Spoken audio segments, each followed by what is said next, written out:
नमस्कार दोस्तों, मैं हूं आपका आध्यात्मिक दोस्त आचार्य मोहित और वेद सार संसार में आपका स्वागत करता हूं। दोस्तों, आज के इस वीडियो में हम पुनः अपने वैदिक ज्योतिष शास्त्र के लाइब्रेरी में कुछ बहुमूल्य टॉपिक्स को ऐड करेंगे। आज का हमारा विषय परिवर्तन योग है। परिवर्तन योग का निर्माण किस प्रकार से होता है और इसकी क्या क्या विशेषताएं हैं, इसको हम किस प्रकार से प्रेडिक्शन को करने के लिए यूज कर सकते हैं, इन सभी विषयों के ऊपर आज हम विस्तार से चर्चा करेंगे। परिवर्तन योग ग्रहों का एक अपना संबंध है। ज्योतिष शास्त्र में ग्रहों के कई प्रकार के संबंध बतलाए गए हैं। जैसे कोई भी ग्रह, सबसे सिंपलेस्ट जो संबंध है, कोई भी ग्रह जब किसी राशि में स्थित होता है तो उस राशि तथा उस ग्रह के मध्य एक संबंध बनता है। मान लीजिए बृहस्पति ग्रह मेष राशि में स्थित है, तो मेष राशि के जो डिपॉजिटर हैं मंगल ग्रह और बृहस्पति, इन दोनों ग्रहों का अपना एक छोटा सा संबंध बनता है और इस संबंध का अपना फल मिलता है। ज्योतिष शास्त्र में ग्रहों के संबंध के अनुसार ही प्रेडिक्शन होता है। किसी प्रकार के फलादेश को हम ग्रहों के संबंधों को देखकर करते हैं। ग्रहों के अनंत प्रकार के संबंध होते हैं, जिसमें से कुछ बहुमूल्य, बहुत इंपॉर्टेंट जो संबंध है वह है राशि परिवर्तन योग, नक्षत्र परिवर्तन योग या फिर म्यूचुअल दृष्टि, आपसी दृष्टि। ग्रहों का जब आपसी दृष्टि होता है तो वह भी एक प्रकार का संबंध है और एक परिवर्तन योग भी है। कैसे, एक एग्जाम्पल से हम समझते हैं। मान लीजिए यहां पर सूर्य ग्रह स्थित हैं, फर्स्ट हाउस में सूर्य ग्रह स्थित हो और सेवंथ हाउस में शनि ग्रह स्थित हो, तो यहां पर सूर्य की सप्तम दृष्टि शनि के ऊपर पड़ती है और शनि की सप्तम दृष्टि सूर्य के ऊपर पड़ती है। तो यहां पर दोनों ही ग्रह एक दूसरे को म्यूचुअल दृष्टि से देख रहे हैं, इसीलिए दोनों ग्रह के मध्य अपना एक संबंध स्थापित होता है। उसी प्रकार यदि कोई भी दो ग्रह आपस में अपने राशि को चेंज करते हैं, बृहस्पति ग्रह मंगल की राशि में हो और मंगल ग्रह बृहस्पति की राशि में हो, तो यह भी एक प्रकार का परिवर्तन योग है और वन ऑफ द स्ट्रॉन्गेस्ट परिवर्तन योग माना गया है। उसी प्रकार कोई भी दो ग्रह एक दूसरे के नक्षत्र में यदि स्थित हैं तो यह भी एक स्ट्रॉन्ग परिवर्तन योग माना गया है। अर्थात कि परिवर्तन योग तीन प्रकार के, मुख्य रूप से तीन प्रकार के माने गए हैं। म्यूचुअल दृष्टि से हो, एक दूसरे के राशि में हो और तीसरा एक दूसरे के नक्षत्र में स्थित हो। तो यह तीन प्रकार के परिवर्तन योग होते हैं और तीनों ही ग्रहों का अपना संबंध है। कुछ संबंध और मैं आपको बतलाता हूं। फॉर एग्जाम्पल, कोई भी ग्रह किसी भी भाव में स्थित हो और उस भाव के स्वामी किसी दूसरे भाव से अपने भाव को दृष्टि डाल रहे हो, तो सिर्फ एक तरफ का दृष्टि भी एक प्रकार का संबंध ही है, लेकिन इसका जो फल है वो थोड़ा सा कम होता है। लेकिन जो आपस में म्यूचुअल दृष्टि से संबंध बनता है वो बहुत कड़क संबंध माना गया है और इसका अपना फल है। अब कोई दो ग्रह एक साथ स्थित हैं, कोई भी भाव में मंगल और सूर्य ग्रह एक साथ यदि स्थित हैं तो सूर्य मंगल का अपना युति का संबंध बनता है। यह एक युति हुआ और युति अलग प्रकार से कार्य करता है। दो ग्रह आपस में दृष्टि डाल रहे हैं तो वो अलग प्रकार से काम होगा, और कोई दो ग्रह यदि एक दूसरे के राशि में स्थित हैं तो उसका वर्किंग प्रिंसिपल बिल्कुल ही अलग होगा। और उसी प्रकार नक्षत्र के आधार पर भी हम समझते हैं। तो परिवर्तन योग तीन प्रकार के मैंने बतलाए। एक एक एग्जाम्पल में देता हूं जिससे आपको चीजें समझ में आ सके। सबसे पहला मैंने आपको बतलाया कि कोई दो ग्रह म्यूचुअल दृष्टि से संबंध बनाते हैं, तो इसका एग्जाम्पल तो मैंने दे दिया था आपको।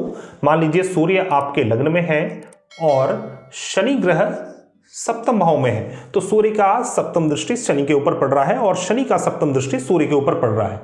तो ये एक प्रकार का संबंध है और इसे परिवर्तन योग भी कहते हैं। ये दृष्टि वाइज परिवर्तन योग है। उसी प्रकार जैसे कि मंगल ग्रह आपके प्रथम भाव के स्वामी है और प्रथम भाव में सूर्य ग्रह स्थित है, तो यहां पर के स्वामी यदि मंगल ग्रह पंचम भाव में स्थित हो जाएं तो यहां पर सूर्य और मंगल के मध्य राशि परिवर्तन योग का निर्माण होता है। सूर्य ग्रह मंगल की राशि में स्थित है और मंगल ग्रह सूर्य की राशि में स्थित है, तो यह एक प्रकार का राशि परिवर्तन योग है। उसी प्रकार सूर्य का नक्षत्र कृत्तिका नक्षत्र है और राहु का नक्षत्र स्वाति नक्षत्र माना गया है। तो मान लीजिए सूर्य ग्रह स्वाति नक्षत्र में स्थित हो और राहु ग्रह कृत्तिका नक्षत्र में स्थित हो, तो यहां पर सूर्य और राहु का अपना नक्षत्र परिवर्तन योग है। तो नक्षत्र परिवर्तन योग का अपना अलग ही प्रकार से वर्किंग प्रिंसिपल है। इसके ऊपर भी हम विस्तार से आगे के वीडियो में वीडियोस बनाएंगे, लेकिन आज जो हम मेनली फोकस करेंगे वो है हमारा राशि परिवर्तन योग। दोस्तों, राशि परिवर्तन योग भी 3 प्रकार के माने गए हैं, महायोग, खल योग तथा दैन्य योग। ये महायोग, दैन्य योग और खल योग क्या है, इसकी क्या विशेषताएं हैं, प्रत्येक लग्न पे ये योग किस प्रकार से कार्य करता है, इसके ऊपर हम विस्तार से आने वाले वीडियो सीरीज में बात करेंगे। कुछ बहुमूल्य पॉइंट्स मैं आपको और देना चाहूंगा इस परिवर्तन योग के ऊपर। अब जैसे राशि परिवर्तन योग होता है, यहां पर सूर्य और मंगल का अपना राशि परिवर्तन योग है, तो यहां पर सूर्य और मंगल का अपना राशि परिवर्तन योग है।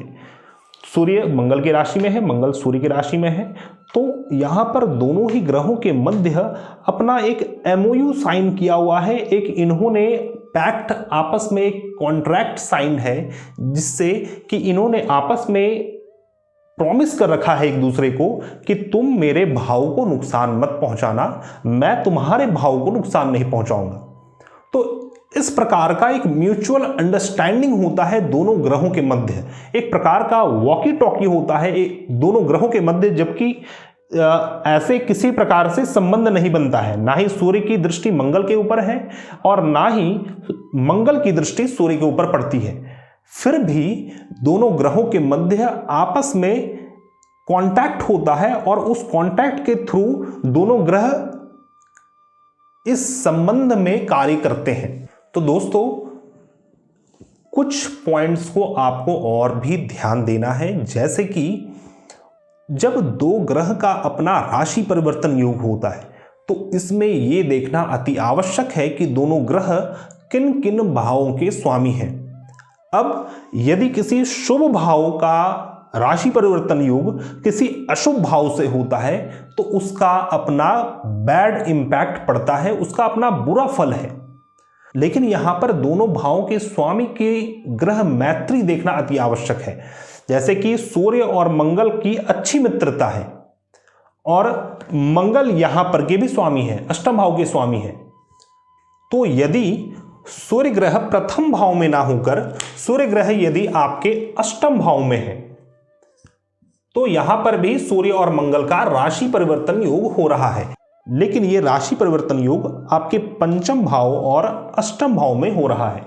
तो पंचम भाव एक त्रिकोण का भाव है, एक शुभ भाव माना गया है, लेकिन अष्टम भाव एक त्रिक भाव है, एक सबसे अशुभ भाव कुंडली का माना जाता है।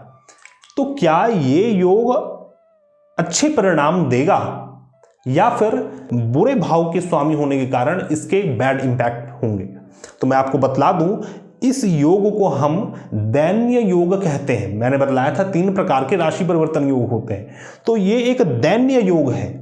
लेकिन इस दैन्य योग की भी अपनी कुछ प्रोज है, कुछ अच्छे परिणाम है, कुछ पॉजिटिविटी भी है इसमें।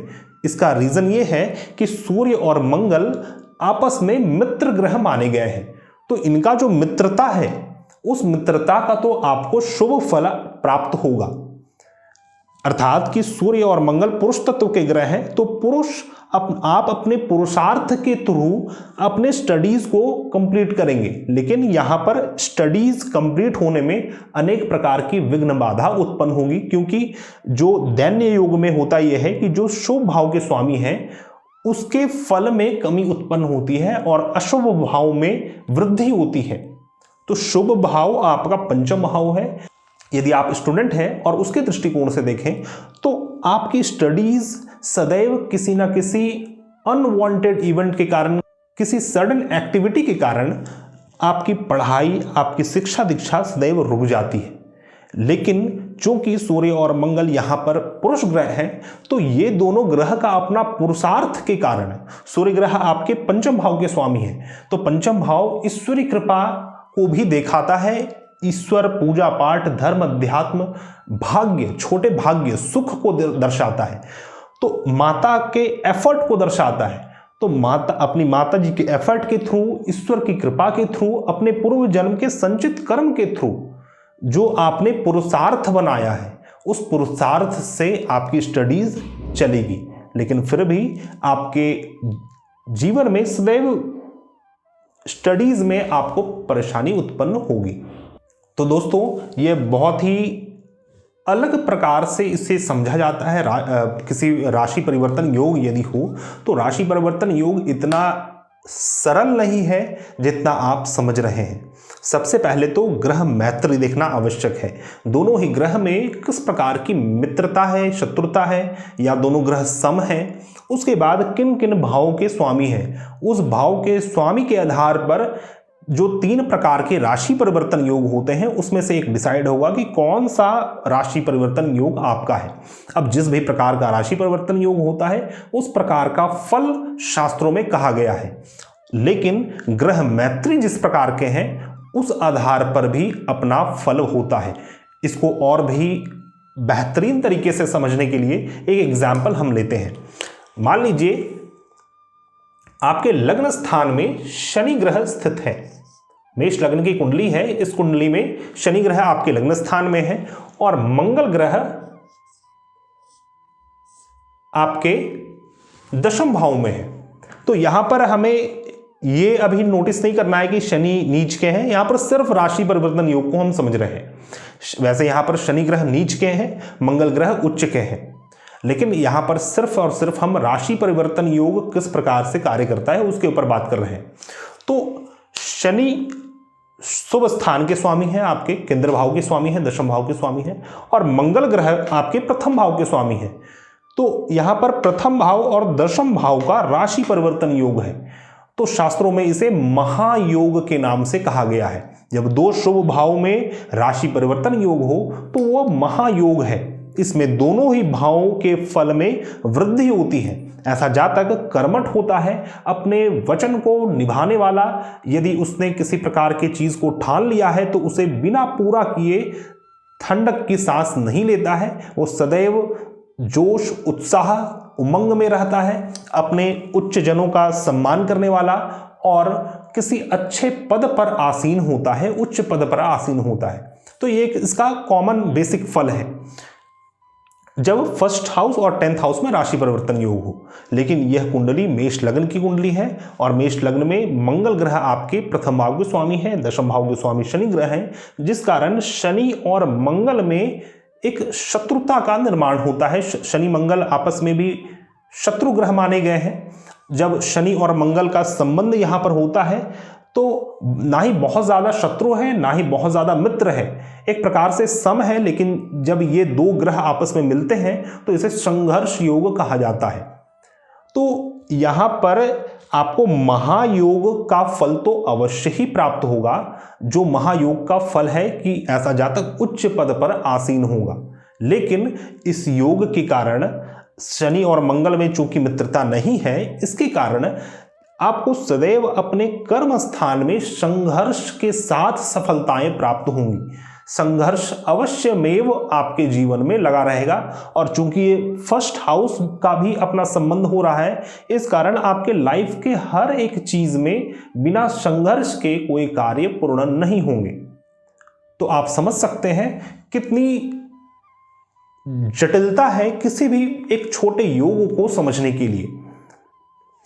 उसी प्रकार यदि आपके प्रथम भाव और नवम भाव में राशि परिवर्तन योग हो जाए, मान लीजिए आपके प्रथम भाव में बृहस्पति ग्रह स्थित है और आपके नवम भाव में मंगल ग्रह स्थित है, तो यहां पर बृहस्पति और मंगल में राशि परिवर्तन योग हो रहा है और प्रथम भाव आपका लग्न है, नवम भाव आपका भाग्य स्थान माना गया है। दोनों ही भाव शुभ भाव माने जाते हैं। इस कारण आप एक भाग्यशाली व्यक्ति हैं, आपके ऊपर पितरों की कृपा सदैव बनी रहेगी। ऐसे जातक को महाभाग्य की प्राप्ति होती है। ये एक और भी प्रकार का राजयोग है, लेकिन यहाँ पर सिर्फ राशि परिवर्तन योग के ऊपर हम बात कर रहे हैं। तो मंगल और बृहस्पति में राशि परिवर्तन योग है और यह योग सदैव ही फलित होता है। जिस प्रकार दो ग्रह युति हो, मान लीजिए मंगल और बृहस्पति एक साथ आपके फर्स्ट हाउस में है, तो मंगल और बृहस्पति का अपना एक राजयोग बनेगा, क्योंकि पराशरी महाराजयोग इसे कहेंगे, क्योंकि आपके केंद्र और त्रिकोण भाव के स्वामी आपके केंद्र भाव में है, आपके त्रिकोण भाव में है, लग्न स्थान में है मंगल और बृहस्पति। तो ये एक राजयोग है। तो ये राजयोग फलित होगा जब आपका या तो बृहस्पति या फिर मंगल की दशा उत्पन्न होगी। लेकिन जब भी ग्रह परिवर्तन करते हैं, ग्रह जब अपना राशि परिवर्तन करते हैं, तो उसमें उस राशि परिवर्तन का फल जातक को जीवन भर देखने को मिलता है, चाहे वो शुभ हो या फिर अशुभ हो, क्योंकि उसी आधार पर, चूंकि वो आपकी कुंडली का एक फ्रेमवर्क है, तो उसी आधार पर आपका जीवन पूरा रचा हुआ रहता है, बना हुआ रहता है, उस फ्रेमवर्क पर आप चलते हैं।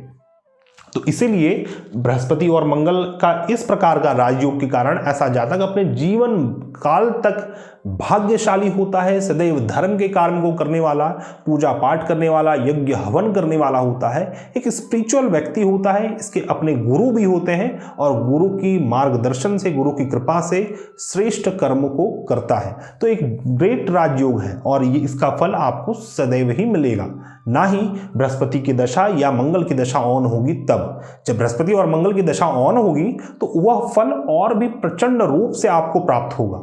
लेकिन ऐसा नहीं है कि इसकी दशा नहीं चल रही है तो इसका फल आपको प्राप्त नहीं होगा। तो दोस्तों, राशि परिवर्तन योग में दो या दो से अधिक ग्रह एक दूसरे को अपने एनर्जी से प्रभावित करते हैं। जब भी दोनों का अपना एनर्जी का म्यूचुअल एक्सचेंज होता है, यहां पर दो ग्रह अपने अपने एनर्जीज को एक्सचेंज करते हैं, क्योंकि मंगल बृहस्पति के अपने घर में है और बृहस्पति मंगल के अपने घर में है। तो दोनों ही अलग अलग कैरेक्टरिस्टिक के ग्रह एक दूसरे के राशि में स्थित हैं, एक दूसरे के भाव में स्थित हैं। लेकिन मैं आपको बतला दूं, सिनेरियो बिल्कुल चेंज हो जाता है जब कोई भी ग्रह के साथ कोई अन्य और ग्रह स्थित हो। मान लीजिए यहां पर बृहस्पति के साथ शनि ग्रह भी स्थित है और यहां पर मंगल और चंद्रमा स्थित है। तो यहां पर शनि ग्रह आपके 10th हाउस और आपके 11th हाउस के स्वामी हैं। उसी प्रकार चंद्रमा ग्रह आपके 4th भाव के स्वामी हैं। तो यहां पर जो बृहस्पति और मंगल में राशि परिवर्तन योग हो रहा है, ये दोनों बहुत ज्यादा शनि और चंद्रमा से प्रभावित होकर यह राशि परिवर्तन योग बना रहे हैं। बृहस्पति और मंगल का राशि परिवर्तन योग का फल तो आपको जीवन पर्यंत मिलेगा, लेकिन जब भी बृहस्पति और मंगल की दशा उत्पन्न होगी तो यहां पर चंद्रमा और शनि ये दोनों ग्रह के अपने एनर्जीज भी एक्टिवेट हो जाते हैं और उस कारण आपको इन भावों से फिल्टर होकर ही फल प्राप्त होगा।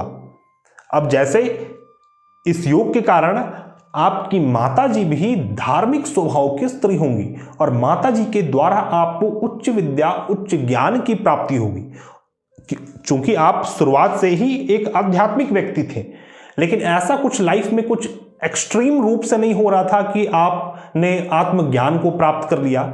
लेकिन जब बृहस्पति या फिर मंगल की दशा उत्पन्न हुई, उसमें चंद्रमा की अंदर दशा आई, तो इस समय आपको अपनी माताजी के द्वारा कोई उच्च चीज की प्राप्ति होगी, या तो उच्च ज्ञान, उच्च विद्या की प्राप्ति होगी, या फिर जीवन को जीने के लिए जो मूल ज्ञान होता है उस ज्ञान की प्राप्ति होगी, कुछ प्रॉपर्टीज प्राप्त हो सकता है।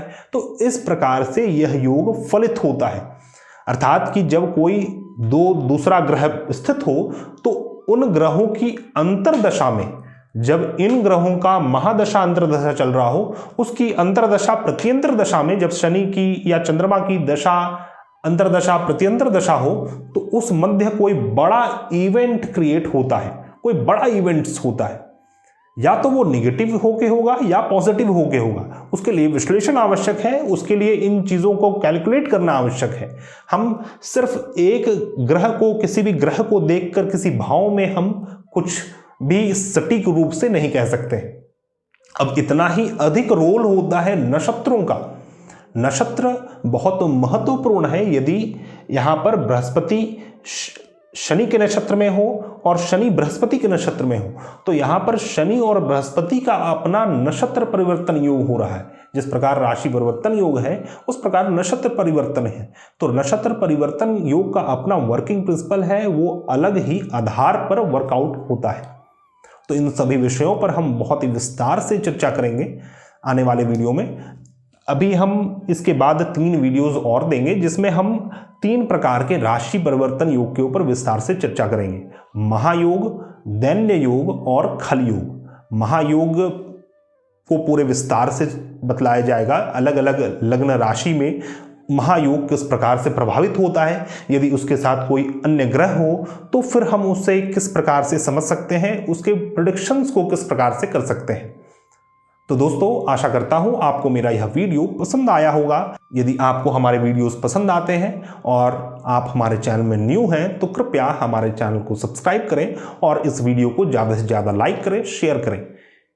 वीडियो समाप्ति करते करते यदि आप किसी भी प्रकार की समस्या से जूझ रहे हैं और उसका समाधान ज्योतिष शास्त्र के माध्यम से चाहते हैं तो आप हमारे से कांटेक्ट कर सकते हैं। हमारा कांटेक्ट डिटेल्स आपको मेरे डिस्क्रिप्शन बॉक्स में मिल जाएगा या फिर आप हमारे जयपुर के कार्यालय में आकर संपर्क कर सकते हैं।